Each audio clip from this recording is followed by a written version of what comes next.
The cobblestones of Benefit Street still echo with whispers of a name that Providence tried to forget.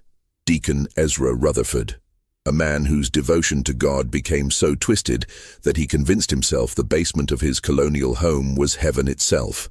Between 1762 and 1765, neighbors reported strange sounds coming from the Rutherford property. Children's voices that seemed to come from beneath the earth, crying out in languages no child should know. The sounds would begin at sunset and continue until dawn, creating melodies that resembled hymns but carried undertones that made listeners cross themselves and hurry past the house. When authorities finally broke down that basement door in March of 1765, they found evidence of rituals so disturbing that the colonial government sealed all records for over a century. What they discovered wasn't just the bodies of twin children who had never seen sunlight. Children whose skin was pale as parchment and whose eyes had adapted to eternal darkness. It was proof that sometimes the most dangerous monsters are those who believe they're saving souls. The basement contained makeshift altars, carved symbols that matched no known religious tradition, and journals filled with theological theories that justified the slow murder of innocents in the name of preservation. 3 generations of Providence families have tried to live in the Rutherford house, but none lasted more than a month. They all reported the same phenomena: children's voices singing beneath their floors, the smell of oil lamps burning in walls where no lamps existed, and the sensation of small hands touching their ankles when they walked across certain rooms. Before we continue with the story of Deacon Rutherford and the basement that became a tomb for innocence, make sure you're subscribed to our channel and hit that notification bell, because this is one story that will change how you think about devotion forever. Also, let us know in the comments what state you're listening from.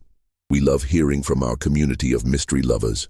The Rutherford house stood like a testament to Puritan prosperity on the hill overlooking Providence Harbor. But beneath its foundation lay secrets that would make even the strongest faith crumble into dust.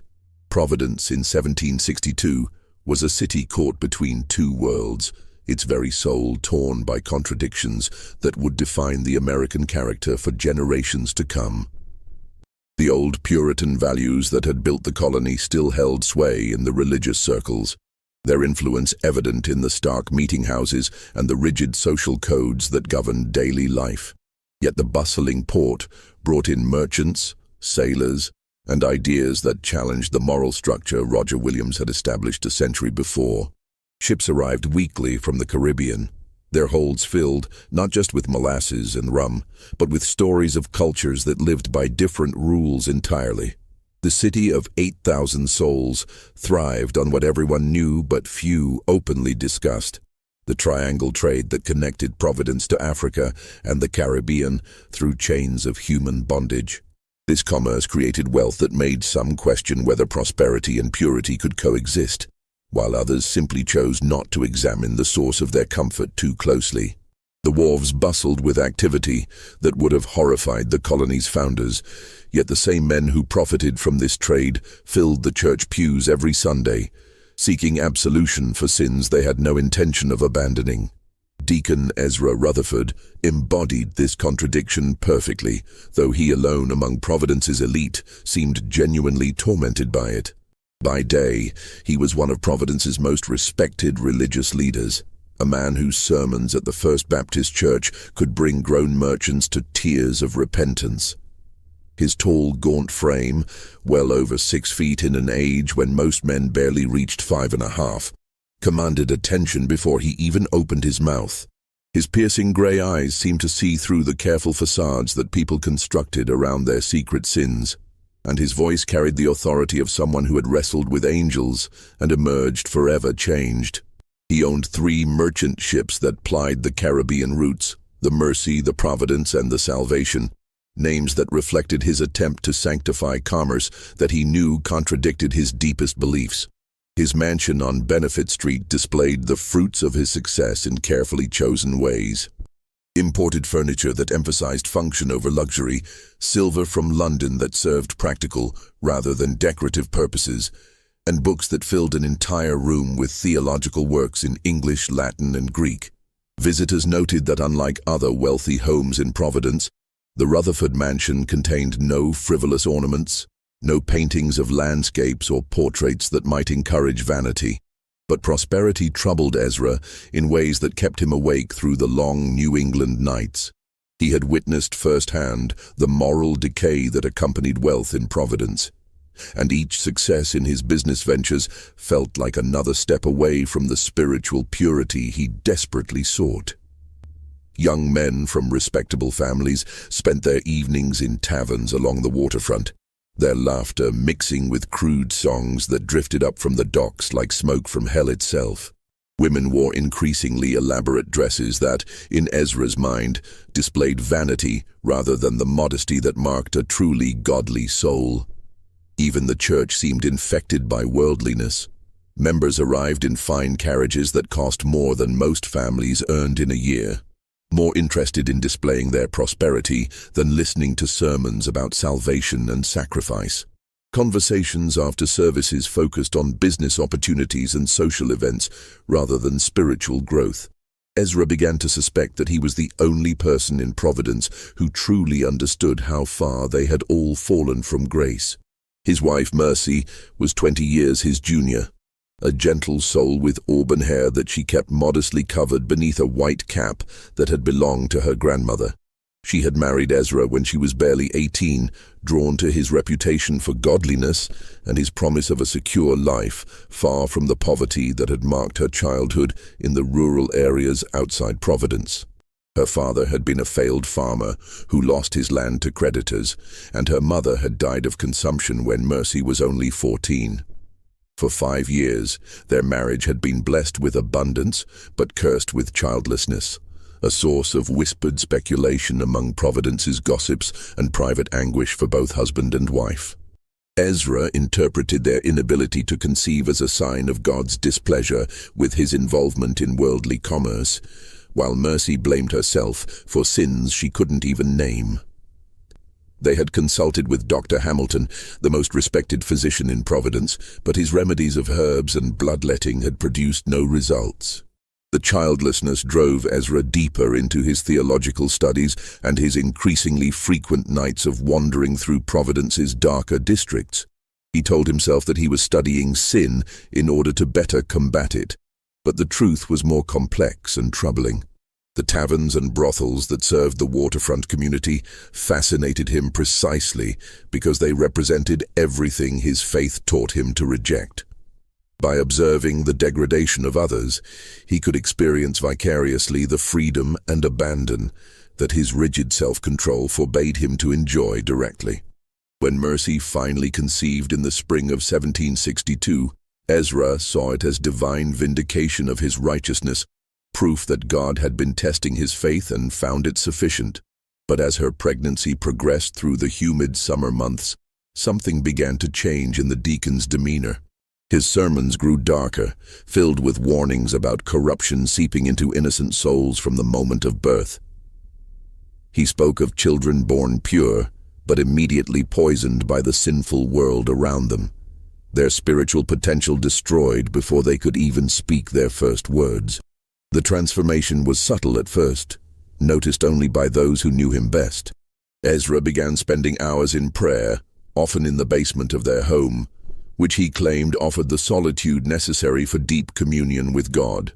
The basement was naturally quiet, its thick stone walls muffling the sounds of the city above, and Ezra found that the darkness helped him focus on spiritual matters without the distractions of visual stimuli. He started avoiding social gatherings, claiming that the frivolous conversations of Providence society were beneath a man seeking spiritual perfection. When pressed to attend church functions or business meetings, he would participate with obvious reluctance, his responses growing shorter and more pointed as the evening progressed. Mercy noticed how his eyes would follow children in the streets with an intensity that made her uncomfortable, as if he were studying some problem that required urgent solving. October 17th, 1762, dawned grey and cold, with the kind of Atlantic wind that cut through even the thickest wool and seemed to carry the promise of an early winter. The sky hung low over Providence Harbor, pressing down on the city like a grey shroud that muffled sound and made everything appear distant and dreamlike. Mercy's labor began before sunrise, announced by contractions that came with the regularity of church bells and the intensity of storm waves against the harbor breakwater. By the time Goodwife Prescott, the midwife, arrived with her leather satchel of herbs and instruments, the entire house seemed to pulse with an energy that felt both sacred and ominous. Servants had been dismissed for the day at Ezra's insistence. He claimed that childbirth was too sacred a process to be witnessed by hired hands, leaving only the 3 adults to manage what was clearly going to be a difficult delivery. Ezra paced the rooms above the birthing chamber, his footsteps creating a rhythm that matched Mercy's contractions and seemed to echo through the house's wooden frame like a heartbeat. He had been awake for 36 hours, alternating between prayer and restless movement, consuming nothing but water, and occasionally pausing to read passages from Scripture that dealt with birth, blessing, and divine purpose. The labor progressed slowly, with Mercy fighting each contraction as if it were a personal enemy. Goodwife Prescott, who had delivered more children than she could count in her 40 years of practice, noted unusual aspects of this birth that she would remember for the rest of her life. The room seemed colder than it should have been despite the fire burning in the hearth, and shadows appeared to move in ways that had nothing to do with the flickering flames. When the first cry pierced the morning air at exactly 9:07, Ezra fell to his knees in thanksgiving, his voice rising in a prayer of gratitude that could be heard throughout the house. But when Goodwife Prescott called out that there was a second child coming, something shifted in his expression. His grey eyes, already intense from sleeplessness and spiritual fervor, took on a quality that made the midwife unconsciously step back from the birthing bed. Twins were rare enough to be remarkable, often seen as either a great blessing or a terrible omen, depending on one's theological perspective and personal superstitions. In a community where every unusual event was scrutinized for divine meaning, the birth of twins to Providence's most prominent religious leader would inevitably become a subject of intense speculation and interpretation. Samuel Rutherford entered the world first, emerging with a lusty cry that announced his health and strength to everyone within hearing. He was perfectly formed, with dark hair that promised to match his father's and the robust build that suggested he would grow into a man capable of physical labor. His eyes, when they opened for the first time, were the deep blue that often characterized newborns but would eventually change to reflect his parentage. Judith followed 12 minutes later, her arrival more difficult but ultimately successful. She was smaller than her brother but equally healthy, with the auburn hair that marked her as her mother's daughter and delicate features that suggested she would grow into a beautiful woman. Her cry was softer than Samuel's but equally persistent, and she seemed to calm immediately when placed next to her twin brother. Goodwife Prescott, despite her decades of experience, was struck by the twins' immediate connection to each other. Most newborns showed little awareness of their surroundings, but Samuel and Judith seemed to respond to each other's presence in ways that went beyond simple proximity. When one cried, the other would turn toward the sound, and when placed together, they would automatically arrange themselves in positions that mirrored their arrangement in the womb. The midwife proclaimed them the finest twins she had delivered in 30 years of practice, healthy and strong despite the difficult labor. But as Ezra held his children for the first time, his joy was mixed with a terror that he shared with no one. Standing at the window of their bedroom, looking down at the bustling street below, he saw a group of young men stumbling home from the taverns, their clothes disheveled, their laughter crude and carrying undertones of mockery that seemed directed at everything sacred and pure. At that moment, a certainty settled over Ezra like a physical weight. The world below was no place for souls as pure as these. The children in his arms represented the ultimate test of his faith, the final opportunity to prove that corruption could be prevented rather than simply forgiven after the fact. Unlike every other parent in Providence, who would eventually watch their children's innocence erode through contact with worldly influences, Ezra had been given the chance to preserve purity indefinitely. The first sign of what was to come appeared 3 days after the birth, when Providence Society expected the formal announcement that would make the twins' arrival official and open the family home to the congratulatory visits that marked every significant birth. Instead of announcing the twins' arrival to the congregation as was customary, Ezra simply informed selected church members that Mercy was recovering from a difficult labor and that the children were still too fragile for visitors. This explanation bought him time to implement what he had begun calling, in his private prayers, his plan for preservation. The idea had come to him during those first nights of watching Samuel and Judith sleep, their faces unmarked by any knowledge of the corruption that surrounded them. Here was innocence in its purest form, untainted by exposure to the world's influence, and Ezra believed he had been chosen by divine providence to keep them in that state indefinitely. The basement of the Rutherford house was spacious, with stone walls that kept it cool in summer and could be warmed by careful use of braziers in winter. It extended beneath the entire main floor of the house, divided into several chambers that had served various purposes over the years. The largest room had functioned as Ezra's study and prayer room, filled with his theological books and a simple wooden cross he had carved himself during his first year of marriage. But now, as he stood in that familiar space 3 days after his children's birth, Ezra began to envision it as something more. A sanctuary where innocence could be preserved indefinitely, protected from the corruption that had claimed every other soul in Providence. The basement had natural advantages that he had never considered before. Thick walls that would muffle sound, limited access that could be controlled, and an atmosphere of solitude that would be perfect for spiritual contemplation and growth. Working in secret during the hours when Mercy slept with the exhaustion that followed difficult childbirth, Ezra began the careful process of converting the basement from a simple storage and study area into what he privately thought of as a sanctuary of preservation. The work required weeks of planning and execution, all conducted with the meticulous attention to detail that had made his merchant business successful. He started by installing oil lamps in protective alcoves carved into the stone walls, positioning them to provide gentle, consistent light that wouldn't strain developing eyes. The flames were designed to burn steadily without flickering, creating an environment of calm illumination that contrasted sharply with the harsh sunlight that Ezra had come to associate with worldly corruption. Each lamp was fitted with a metal reflector that directed light downward, preventing harsh shadows and creating what he believed was a more spiritually appropriate atmosphere. Next came the furniture, carefully selected and arranged to create a complete living environment below ground.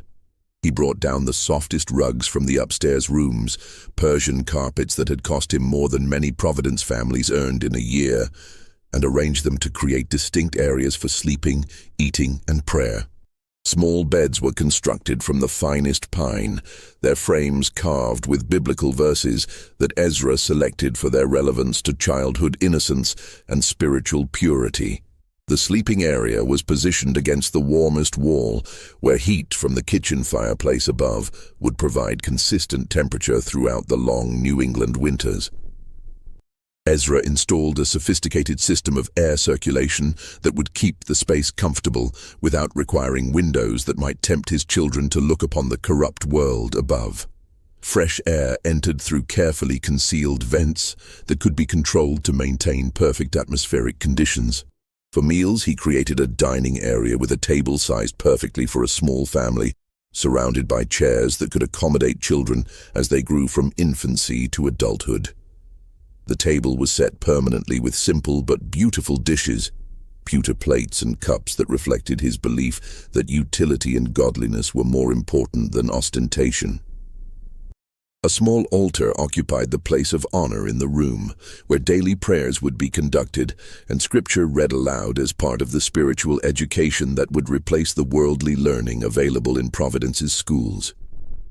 Books filled specially constructed shelves along one entire wall, but not just any books. Ezra had carefully curated a library that contained only the most spiritually pure writings, multiple translations of the Bible, the works of early church fathers, collections of hymns and spiritual poetry, and theological commentaries that supported his increasingly rigid interpretation of Christian doctrine. Notably absent were any works of secular literature, natural philosophy, or history that might introduce his children to ideas that contradicted their carefully controlled spiritual environment. When Mercy questioned why he was spending so much time below ground, often working through the night and emerging only for meals and essential business, Ezra explained that he was preparing a special nursery where the twins could grow strong away from the drafts and noise of the main house. The basement, he assured her, would keep them safe from the cold autumn winds and the diseases that often struck newborns in Providence's harsh climate. His explanation was convincing because it contained elements of truth. The basement was indeed warmer and quieter than the upper floors, and infant mortality was a genuine concern in colonial New England. What Ezra didn't reveal was his deeper purpose, his growing conviction that his children needed protection not from physical dangers, but from spiritual contamination that could only be prevented through complete isolation from the world above. As November arrived with its early darkness and the kind of cold that seemed to seep through the bones of even the sturdiest houses, Ezra's plan moved into its second phase. He began working to convince Mercy that the twins needed complete quiet to develop properly, and that the constant stream of well-wishers expected after any birth would disturb their delicate constitutions and potentially expose them to illnesses that could prove fatal. The argument was persuasive because it aligned with medical wisdom of the time. Dr. Hamilton himself had recommended limiting visitors during the first months of life, and several prominent families in Providence had lost infants to illnesses that seemed to arrive with well-meaning friends and relatives. More importantly, Ezra argued, exposure to the outside world could introduce not just physical diseases, but spiritual influences that might corrupt his children's developing souls. Mercy, exhausted from childbirth and trusting her husband's wisdom in all matters of faith and family, found herself agreeing to keep the twins secluded for what Ezra initially described as a few weeks. She was still recovering her strength and actually welcomed the excuse to avoid the social obligations that came with new motherhood. The formal visits, the careful conversations about child-rearing theories, and the subtle competitions that marked interactions between mothers in Providence's social elite. The basement nursery, when Ezra finally revealed it to her in its completed form, was indeed beautiful. The space was warm and inviting, filled with everything the babies might need and appointed with a luxury that rivaled the finest homes in Providence. Oil lamps provided steady illumination. Carefully selected books promised hours of spiritual enrichment, and the altar created a focal point for the daily prayers that Ezra insisted were essential for proper spiritual development. What Mercy didn't immediately realize was how carefully Ezra had planned every detail of the space's isolation. The basement had only one entrance, through a heavy oak door that could be secured from the outside with iron bars and a lock that only Ezra possessed. The windows were small and set high in the walls, providing some light and air circulation, but preventing anyone inside from seeing out clearly or communicating easily with people above ground. Most importantly, the thick stone walls that made the basement so comfortable also served to muffle sound completely. Conversations held in normal tones couldn't be heard above ground, and even loud crying or shouting would be reduced to faint murmurs that could easily be attributed to wind or settling timber. The acoustic isolation that made the space perfect for prayer and contemplation also made it an ideal prison.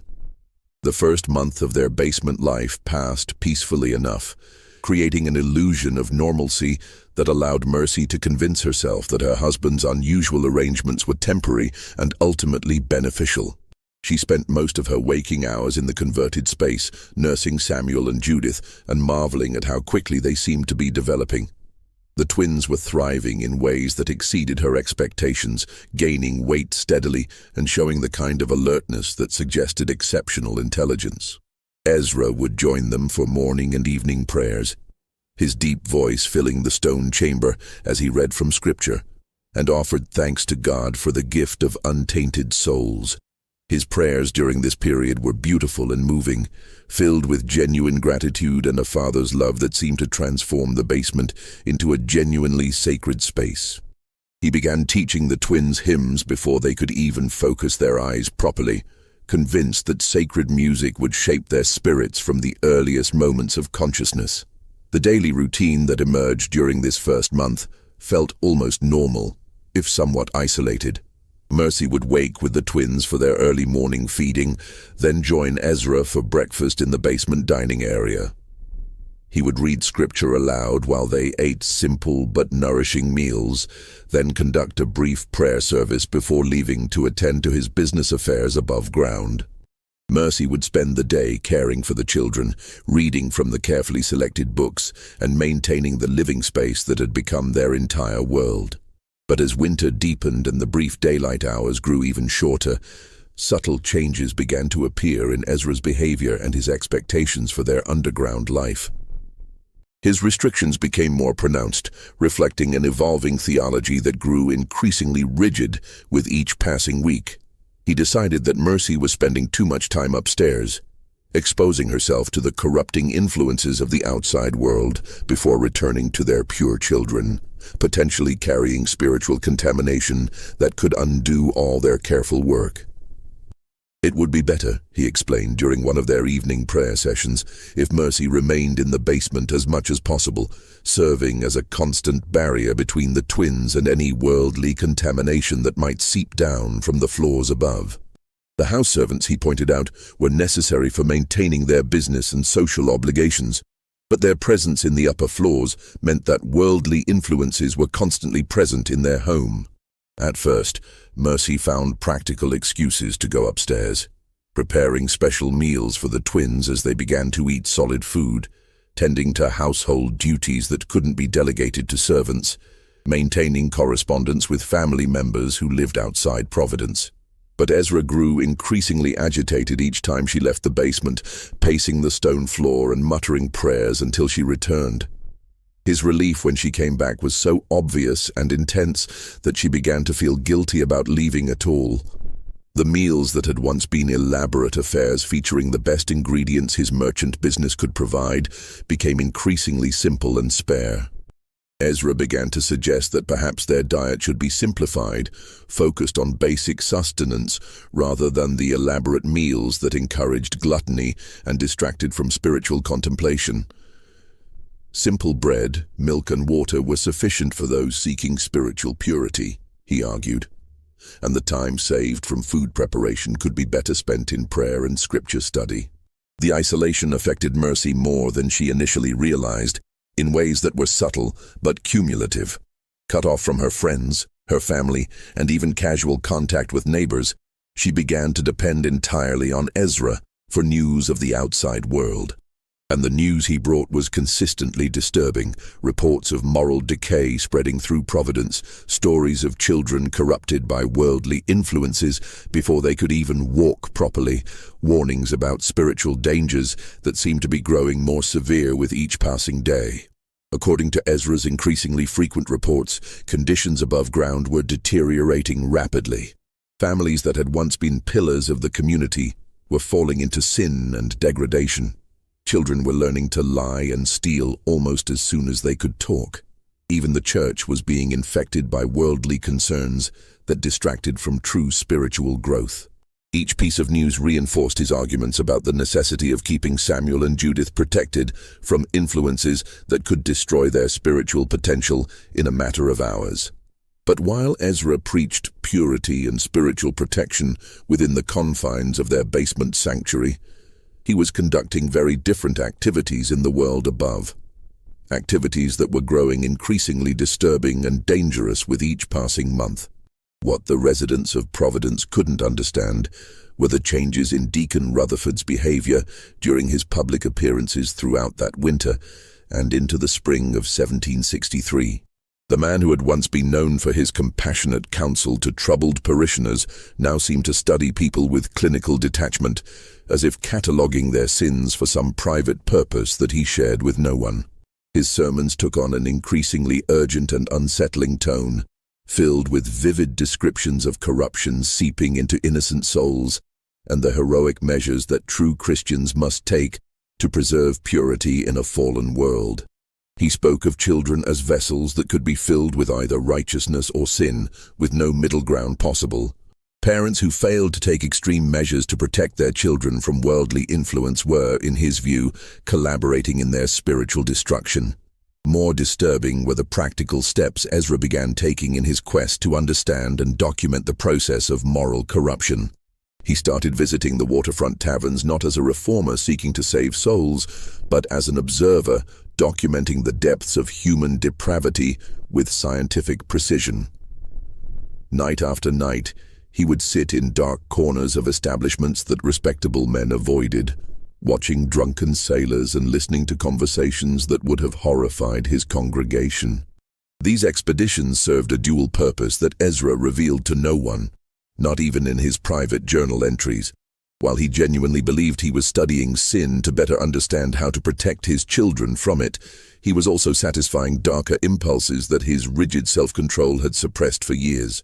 The taverns offered him vicarious experiences of the freedom and abandon that his faith forbade him to enjoy directly, allowing him to witness depravity without technically participating in it.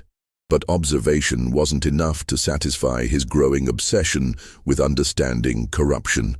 Ezra began conducting what he privately called experiments in moral degradation, carefully orchestrated encounters designed to test the spiritual boundaries of Providence's citizens and document exactly how quickly good people could be led into sin when faced with the right temptations. He would approach struggling families with offers of financial assistance, then watch carefully to see if desperation would drive them to compromise their principles. A widow struggling to feed her children might find anonymous gifts of money left at her door, but only after Ezra had observed her stealing scraps from market vendors to keep her family alive. The assistance would continue as long as she continued stealing, creating a cycle of dependency that proved his theories about the relationship between need and moral compromise. Young men with gambling debts found themselves approached by a well-dressed stranger who offered loans at reasonable rates, with no questions asked about their ability to repay.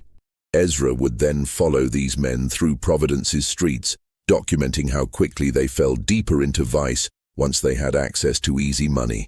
Some gambled away the loans within days. Others spent the money on alcohol and prostitutes, but all of them proved his thesis, that corruption, once introduced into a soul, spread rapidly until it consumed everything pure and decent.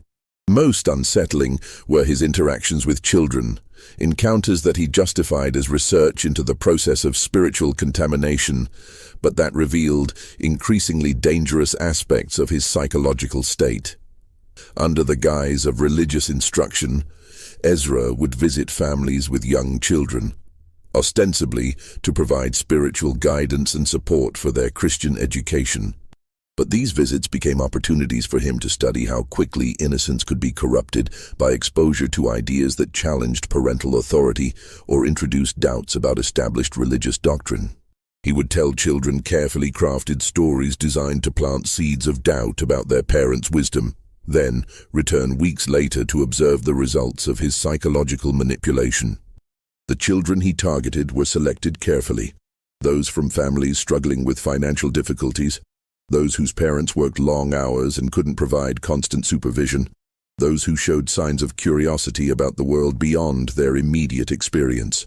Ezra would gain their trust through small gifts and patient attention, then gradually introduce concepts that undermined their simple faith and trust in adult authority. Spring arrived in Providence with the usual bustle of ships returning from winter voyages and merchants preparing for the busy trading season ahead. But inside the Rutherford basement, seasons had lost all meaning. The twins, now 6 months old, and developing at a rate that both fascinated and alarmed their father, were beginning to show the effects of their unnatural environment in ways that confirmed Ezra's theories, while simultaneously revealing their horrifying implications. Samuel and Judith had developed an uncanny ability to communicate with each other through sounds and gestures that bore no resemblance to normal infant development. Having been exposed primarily to their father's scriptural recitations and their mother's increasingly desperate lullabies, their first sounds weren't the typical baby babbling that marked healthy development, but strange approximations of the hymns and prayers they heard constantly throughout each day. More disturbing was their reaction to the rare moments when Ezra would light additional oil lamps to brighten their underground world. Instead of the natural curiosity that most children show toward light and visual stimulation, the twins would cry and cover their faces with their tiny hands, their eyes having adapted to the perpetual dimness of their basement prison. This reaction confirmed Ezra's growing belief that he had successfully created children untouched by the corruption that light, particularly sunlight, represented in his increasingly twisted theology. The twins' physical development was proceeding normally in most respects, but their social and emotional growth was following patterns that no child psychologist of any era would have recognized as healthy. Having never experienced interaction with anyone except their parents, they showed no curiosity about other people, no desire to explore beyond the confines of their stone chamber, and no distress at the isolation that would have driven normal children to desperate attempts at escape.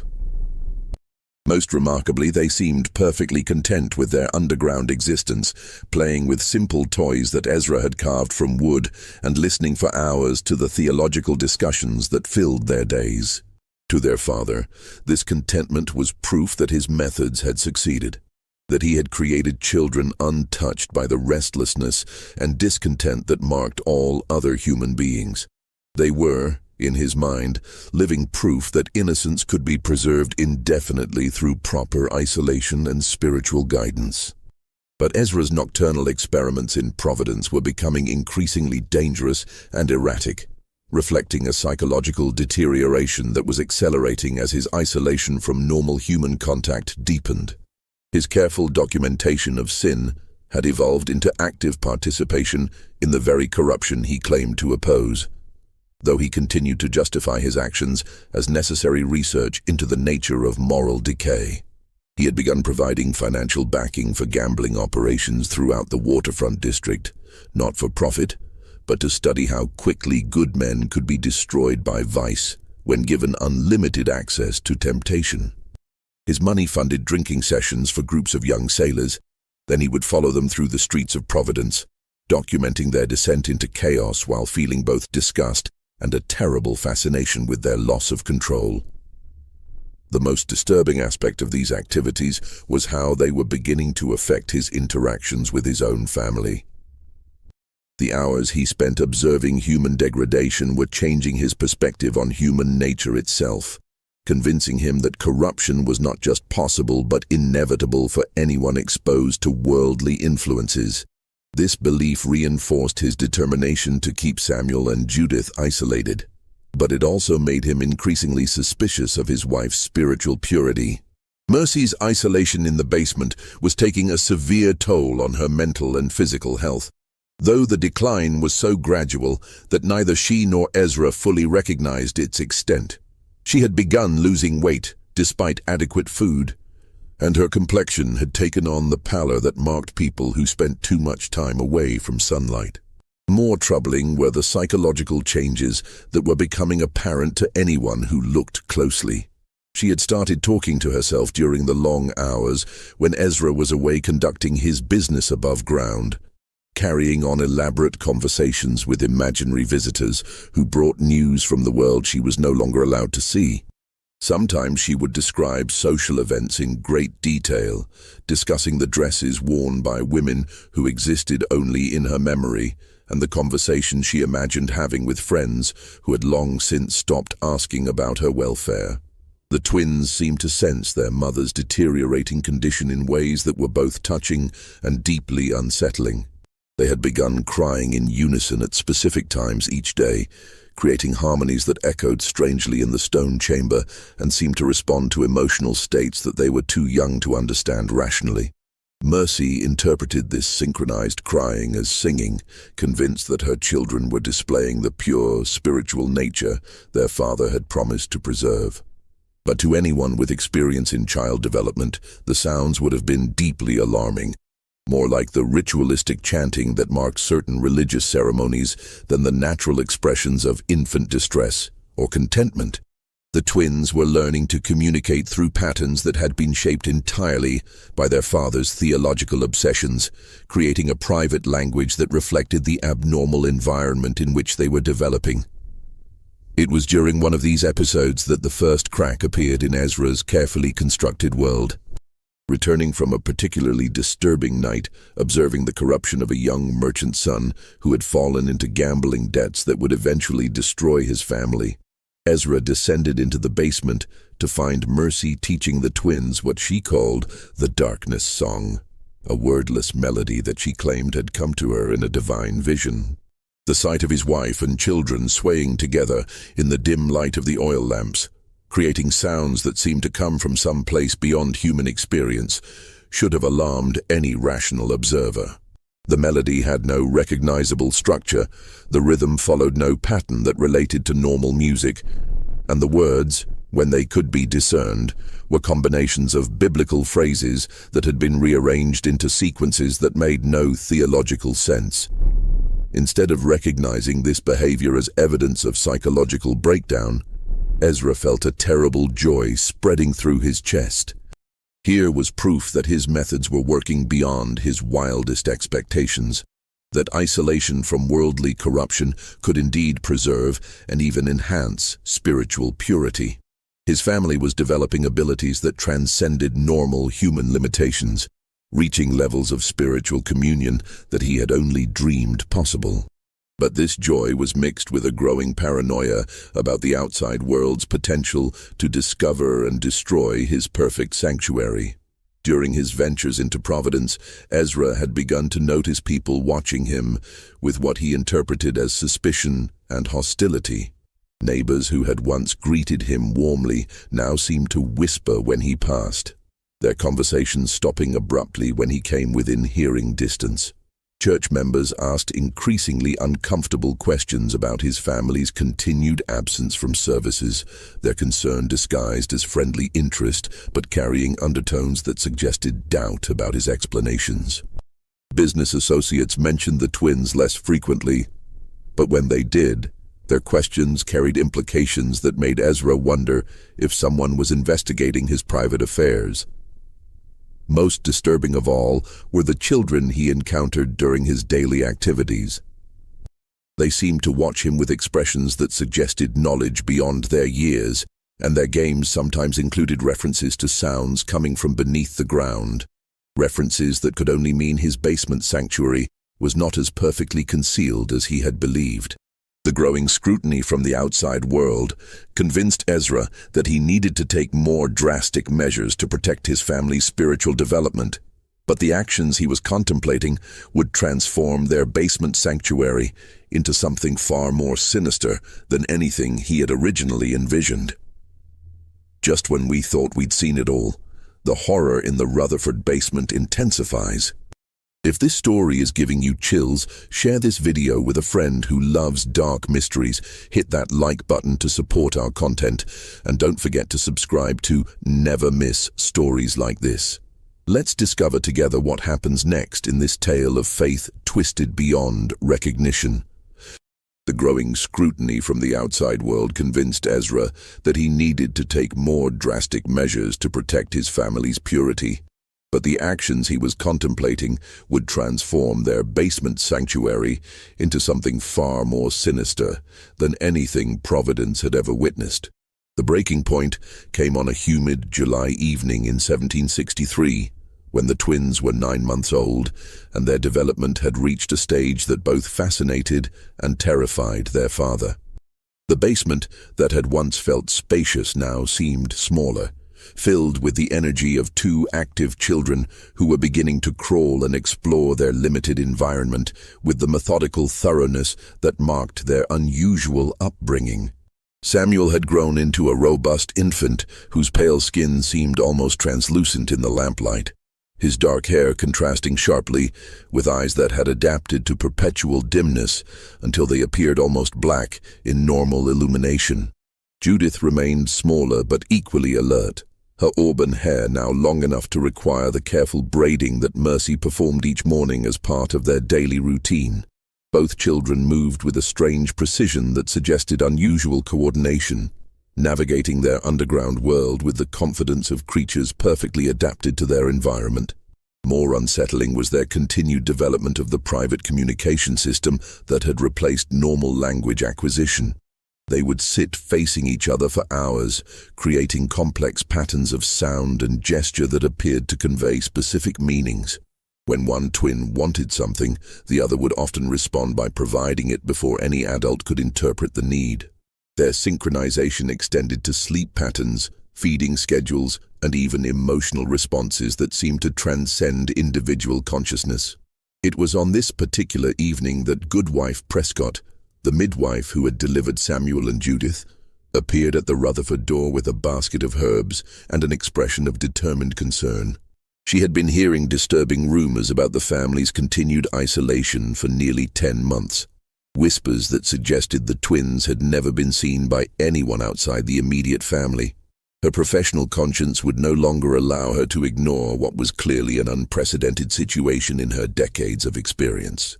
The old woman had spent weeks gathering information from various sources throughout Providence, piecing together a picture that troubled her deeply. Merchants reported that Ezra's orders for household supplies had decreased dramatically, suggesting fewer people living in the house than expected. Servants who had worked for the family spoke of strange sounds coming from below ground and instructions never to enter certain areas of the basement. Most disturbing were reports from neighbors of children's voices that seemed to come from beneath the earth itself, singing songs that bore no resemblance to any hymns known in Providence's churches. Ezra met her at the door with his usual cordial demeanor, but Goodwife Prescott was too experienced in dealing with difficult families to be deflected by social pleasantries. She had delivered most of the children in Providence and considered herself responsible for their welfare long after birth. Her reputation for plain speaking and stubborn determination was legendary, and she had no intention of being turned away by evasive explanations. She demanded to see Mercy and the children immediately, insisting that professional obligation required her to check on their health and development after such an extended period without outside contact. When Ezra attempted to turn her away with excuses about the late hour and his family's need for rest, she threatened to return the following day with Dr. Hamilton and several church deacons, creating exactly the kind of official scrutiny that Ezra had been desperately trying to avoid. Faced with the prospect of unwanted attention from multiple authorities who would not be satisfied with simple explanations, Ezra made a decision that revealed just how far his rationality had deteriorated over the months of isolation and obsessive theological speculation. Instead of allowing her to see the twins and potentially exposing his carefully constructed sanctuary to outside interference, he invited Goodwife Prescott inside with the intention of convincing her to abandon her concerns permanently. He led her not to the basement, but to the main parlor, where he began what he later described in his private journal as a test of her spiritual worthiness to enter our sanctuary. O.D. For over an hour, Ezra subjected the elderly woman to an interrogation disguised as theological discussion, questioning her about her faith, her understanding of sin and corruption, and her commitment to preserving innocence in a world that seemed determined to destroy purity wherever it could be found. The conversation revealed the full extent of Ezra's psychological deterioration. He spoke of children as vessels that could be filled with either perfect righteousness or complete corruption, with no possibility of partial contamination or gradual moral development.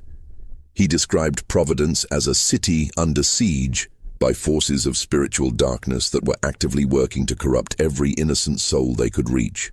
Most disturbing of all, he outlined his theories about the necessity of complete isolation to preserve purity, speaking with the fervor of someone who had discovered ultimate truth. Goodwife Prescott, meanwhile, was becoming increasingly alarmed by Ezra's intensity and the strange theological ideas he was expounding with such passionate conviction. His questions about her interactions with other families in Providence seemed designed to catalogue her potential for spiritual contamination rather than assess her qualifications as a midwife. When she attempted to redirect the conversation toward practical matters of child health and development, he dismissed her concerns as evidence of worldly thinking that prioritized physical well-being over spiritual purity. The confrontation escalated when Goodwife Prescott finally lost patience with theological discussion and attempted to push past Ezra toward the basement door, which she had correctly identified as the source of the sounds that had been troubling neighbors for months. Her maternal instincts, honed by decades of caring for children, told her that something was seriously wrong in the Rutherford household, and her professional obligations demanded that she investigate regardless of the theological obstacles Ezra was placing in her path. The struggle that followed was brief but decisive, representing the moment when Ezra's carefully maintained facade of respectability finally collapsed completely.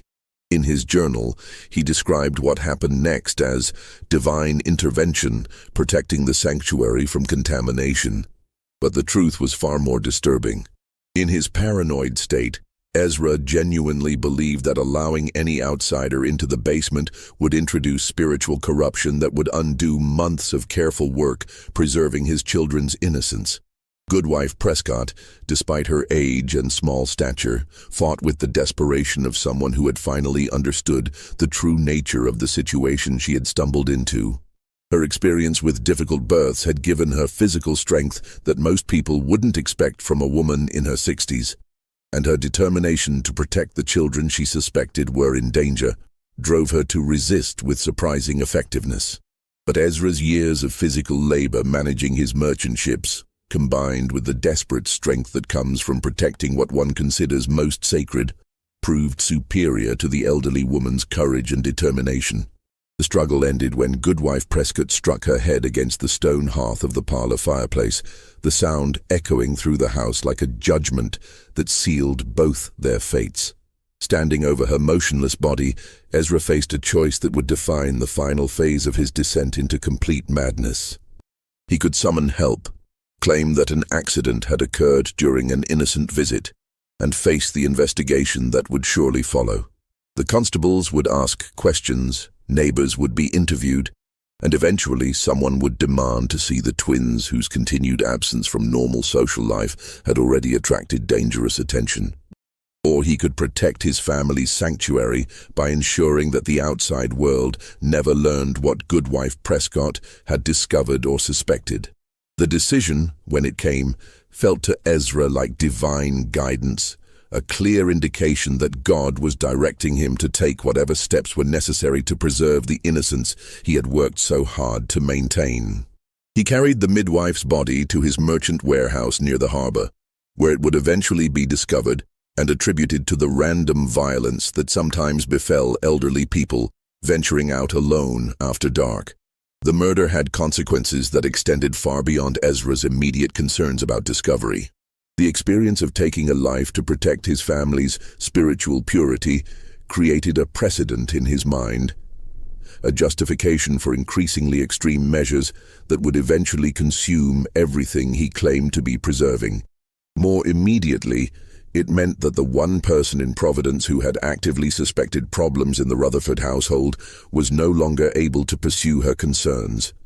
Providence's constables, already overwhelmed by crimes associated with the busy harbor and the transient population that came with maritime commerce, conducted only a cursory investigation before concluding that Goodwife Prescott had been robbed and killed by sailors or drifters.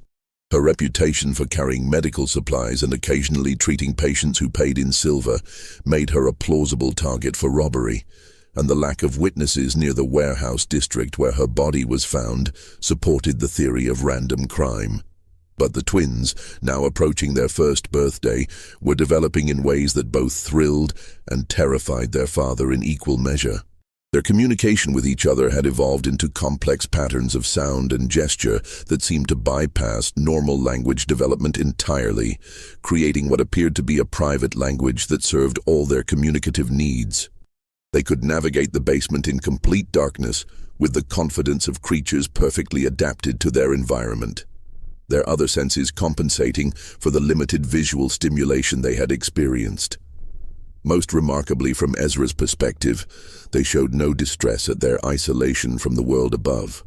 Having never experienced sunlight, fresh air, or social contact beyond their parents, Samuel and Judith seemed perfectly content with their underground existence, playing with simple wooden toys and listening with apparent interest to the theological discussions that filled their days. To their father, this contentment was final proof that his methods had succeeded, that he had created children untouched by the restlessness and spiritual corruption that contaminated every other human being. But Mercy's condition continued to deteriorate in ways that were becoming impossible for even Ezra to ignore or rationalize.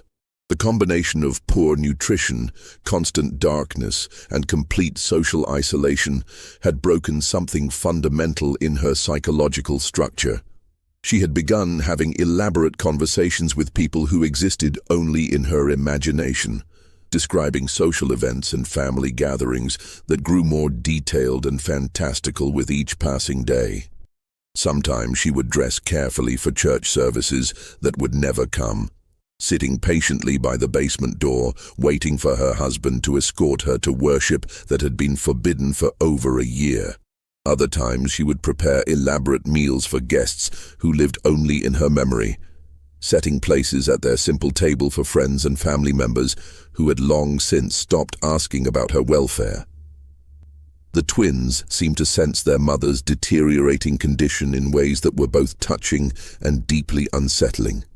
They had begun responding to her imaginary conversations as if the invisible people she described were actually present, nodding and making sounds at appropriate moments in discussions they couldn't possibly understand. Their willingness to participate in their mother's delusions suggested either remarkable empathy for her condition or their own developing disconnection from reality.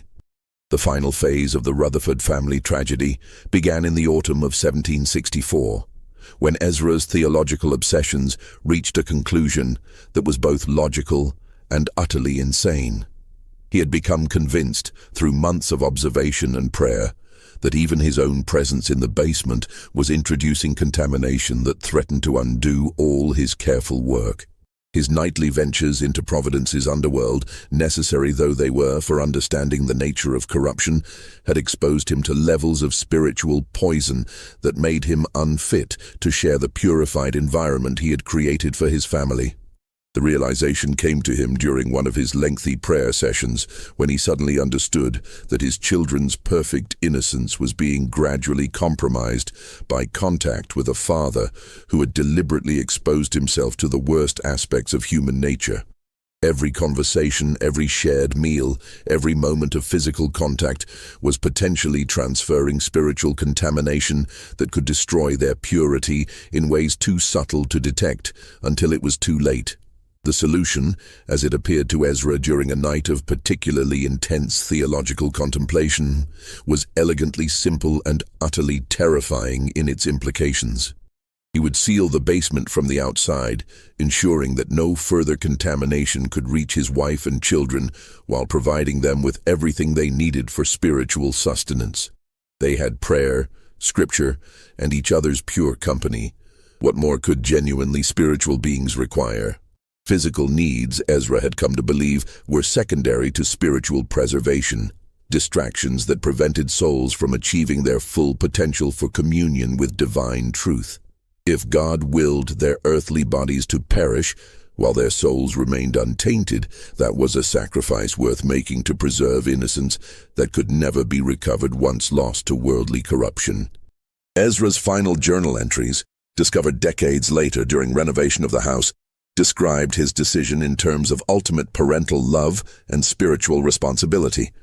He was giving his children the greatest gift imaginable: eternal preservation from corruption, guaranteed innocence that would endure beyond physical death, and the certainty of salvation that came from never having been exposed to the temptations that destroyed other souls. The sealed basement would become their tomb, but also their salvation, a place where purity could exist indefinitely, unmarked by the compromises and moral failures that marked every other human life. In death, if death came, they would remain as innocent as the moment of their birth, their souls untouched by the spiritual poison that had corrupted every other resident of Providence. The physical act of sealing the basement was accomplished over several nights in January 1765 during a period of bitter cold that kept most of Providence's residents indoors and provided cover for Ezra's activities. Working with the methodical precision that had made his merchant business successful, he installed heavy timber beams across the basement door, then sealed every gap with mortar and plaster until no sign remained that an entrance had ever existed. The windows that had provided limited ventilation were blocked and redirected, ensuring that the basement would become completely isolated from the outside world, while maintaining the illusion that nothing had changed in the house's external appearance. Ezra's knowledge of construction, gained through years of maintaining his merchant properties, allowed him to create a seal that would be virtually impossible to detect without deliberate investigation. For weeks afterward, neighbors reported increasingly disturbing sounds coming from beneath the Rutherford house, muffled crying that seemed to come from deep underground, scraping noises that suggested desperate attempts to break through stone walls, and what some described as singing in languages that bore no resemblance to any Christian hymns. The sounds would begin at sunset and continue until dawn, creating melodies that made listeners cross themselves and hurry past the house with their children held close.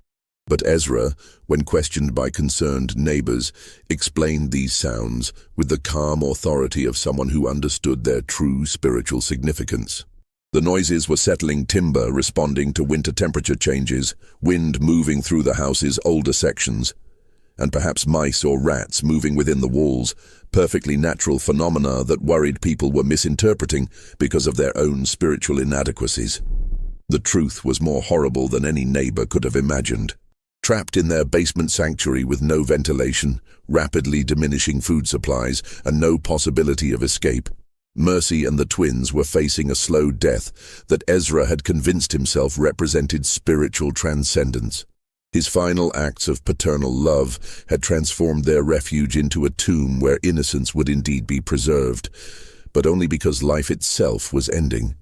The psychological torture of their situation was perhaps worse than the physical deprivation.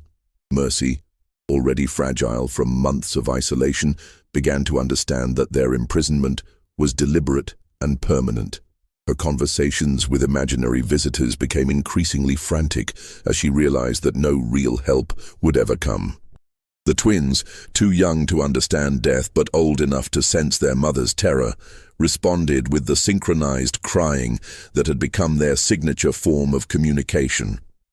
Ezra continued his public life in Providence for another month, attending church services and conducting business as if nothing had changed.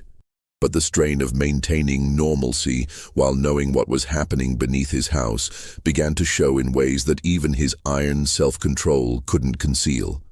He would sometimes be found standing outside his house at night, listening to sounds that others couldn't hear and carrying on conversations with family members who were slowly dying in the sealed chamber below.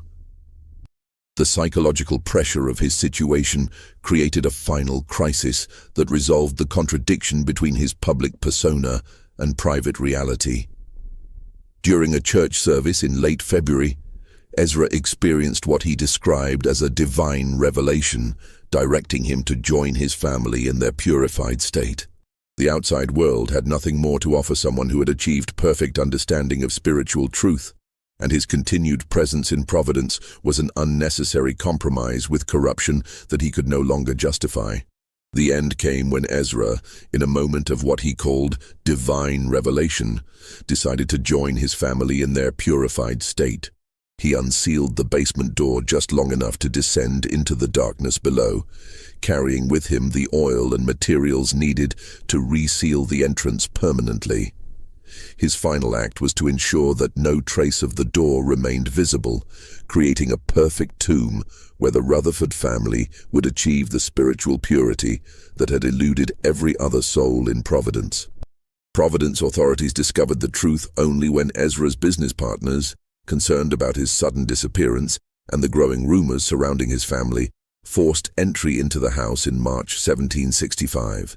The investigation that followed revealed evidence of deliberate imprisonment and slow murder that challenged every assumption about parental love and religious devotion.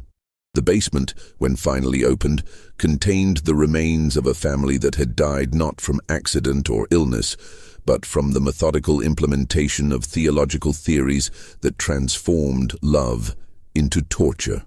The official story, carefully crafted to protect Providence's reputation and avoid scandal that might affect commerce, claimed that the Rutherford family had died in a tragic accident involving a basement collapse during the severe winter of 1764-1765. But those who discovered the scene knew better. The carefully constructed isolation chamber, the religious artifacts, and the condition of the bodies told a story of deliberate imprisonment and slow death that would haunt everyone involved for the rest of their lives. The Rutherford house stood empty for years afterward, as no family could remain there for more than a few weeks without reporting phenomena that made residence impossible.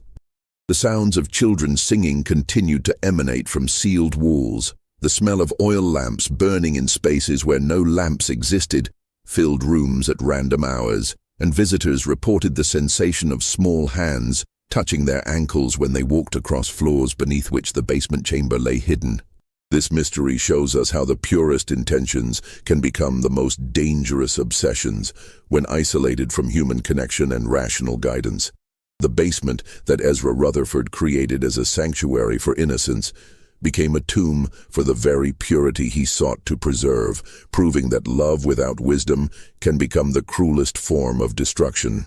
What do you think of this story?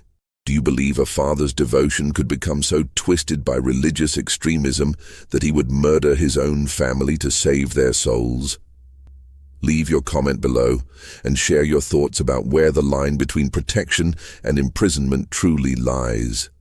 If you enjoyed this tale of faith corrupted by isolation and obsession, subscribe to our channel, hit the notification bell, and share with someone who appreciates the darker corners of human psychology. Until next time, remember that sometimes the most terrifying monsters are those who believe they're saving souls while destroying everything they claim to love.